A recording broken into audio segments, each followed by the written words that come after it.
Ya, Assalamualaikum warahmatullahi wabarakatuh. Kami dari kelompok 6 dengan anggota saya, Hendy Nugroho, kemudian Fernanda Amantun Saptena dan Jauza Nur Nabila akan menjelaskan mengenai grup isometri. Sebelumnya mohon maaf atas ketidaknyamanannya nanti. Kita lanjutkan. Ada di definisi 6.2, apabila suatu grup S tidak sama dengan himpunan kosong dan operasi komposisi yang dinotasikan dengan S komposisi seperti yang dilihat di sini disebut grup jika memenuhi aksioma-aksioma berikut. Yang pertama, S tertutup terhadap operasi komposisi. Ini dapat juga disebut dengan sebuah operasi begitu. Artinya, untuk setiap A, B elemen S, maka A komposisi B komposisi S. Kedua, operasi komposisi asosiatif pada S artinya untuk setiap A, B, C elemen S, komposisi antara A dan B dikomposisikan C sama dengan komposisi antara A dikomposisikan dengan B dan C. Kemudian yang ketiga, ada unsur identitas untuk setiap anggota S, artinya terdapat E elemen S untuk setiap A S. Maka A komposisi antara A dan E sama dengan komposisi E ke A sama dengan A.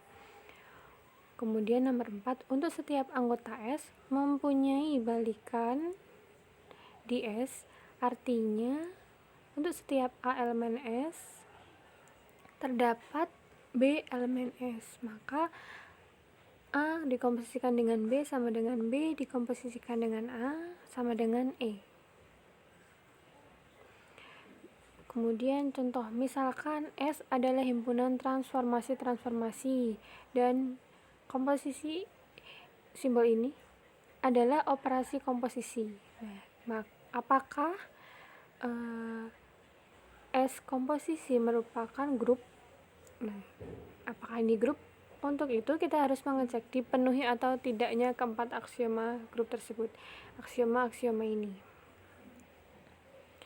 Kemudian contoh, kita buktikan untuk aksioma 1, aksioma ketertutupan.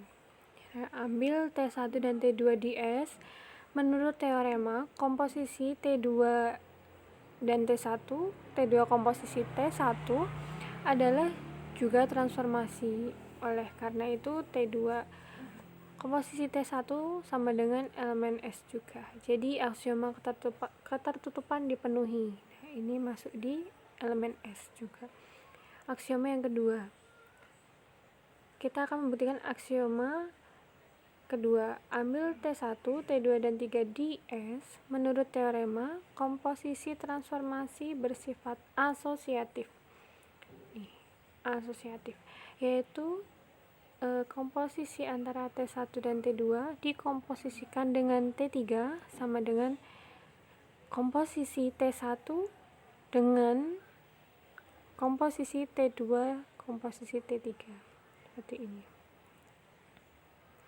Jadi aksioma kedua dipenuhi untuk sifat asosiatif. Aksioma ketiga untuk membuktikan eksistensi identitas. Ya, jika ada transformasi identitas I yang didefinisikan I dikalikan P sama dengan P. Nah, untuk setiap P elemen V, jelas I elemen S juga. Dengan demikian, untuk setiap transformasi I selalu elemen S berlaku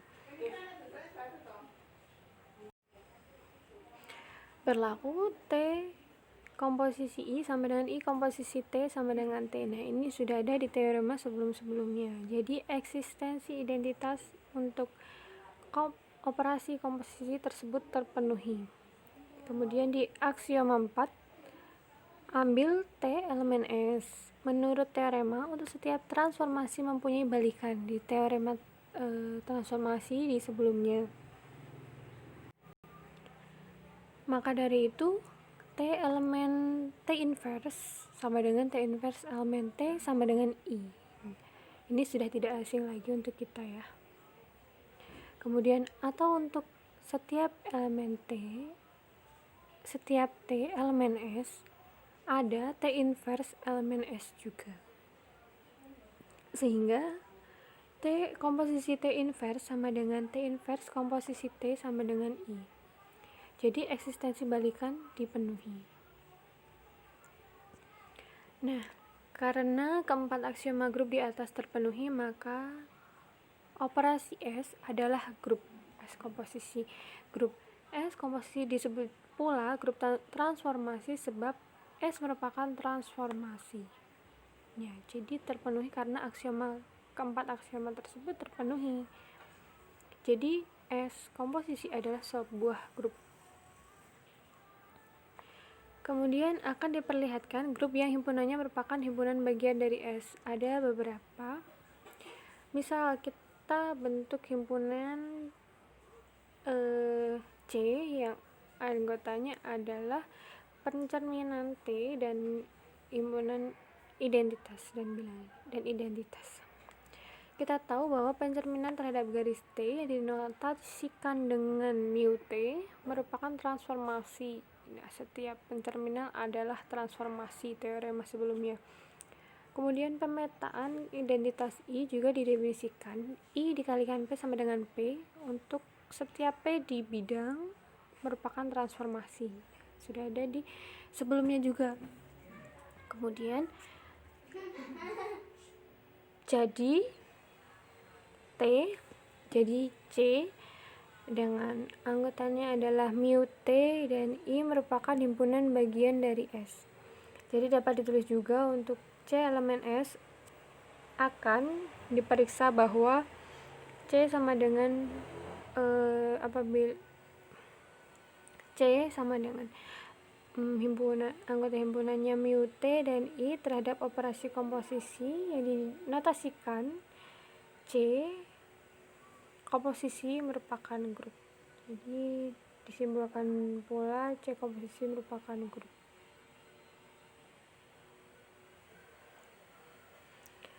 Aksioma 1.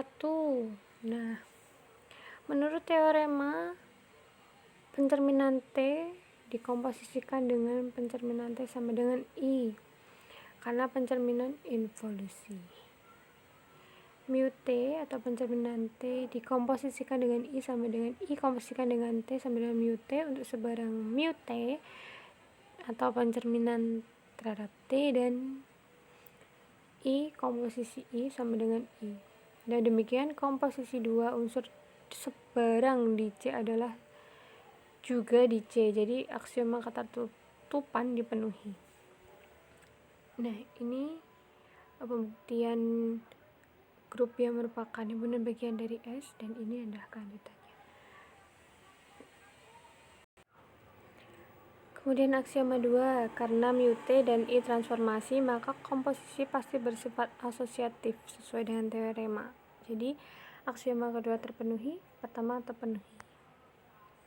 Kemudian aksioma 3, jelas identitas merupakan netral untuk operasi komposisi di C sebab untuk setiap X elemen C berlaku XI sama dengan IX sama dengan X sesuai dengan teorema tadi ya. Dikomposisikan atau dioperasikan dengan identitas hasilnya adalah himpunan itu sendiri. Nah, jadi aksioma 3 terpenuhi. Aksioma 4, karena pencerminan T dan I transformasi maka mu T dan I mempunyai balikan atau dapat juga kita tahu bahwa pencerminan antara mu T dengan mu T itu sendiri adalah identitas karena pencerminan involusi. Jadi apabila mu T inverse mu T di inverse sama dengan mu T itu sendiri. Karena I transformasi identitas, maka balikannya juga dirinya sendiri. Dengan demikian, untuk setiap X elemen C ada atau terdapat Y elemen S, sehingga XY sama dengan YX sama dengan juga identitas. Nah, karena keempat aksioma terpenuhi, maka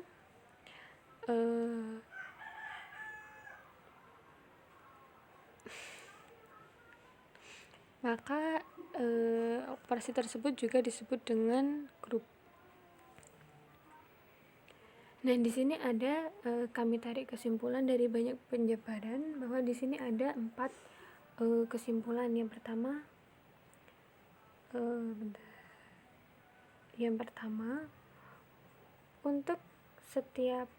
untuk komposisi refleksi geser dengan translasi adalah sebuah refleksi atau refleksi geser.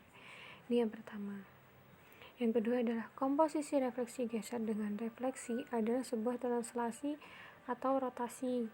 Kemudian komposisi antara refleksi geser dengan rotasi adalah refleksi geser atau pencerminan.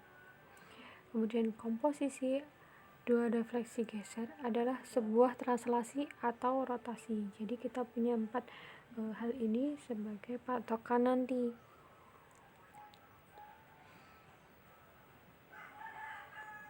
Nah, untuk penjelasan dari saya sekian, akan dilanjutkan oleh Fernanda. Terima kasih.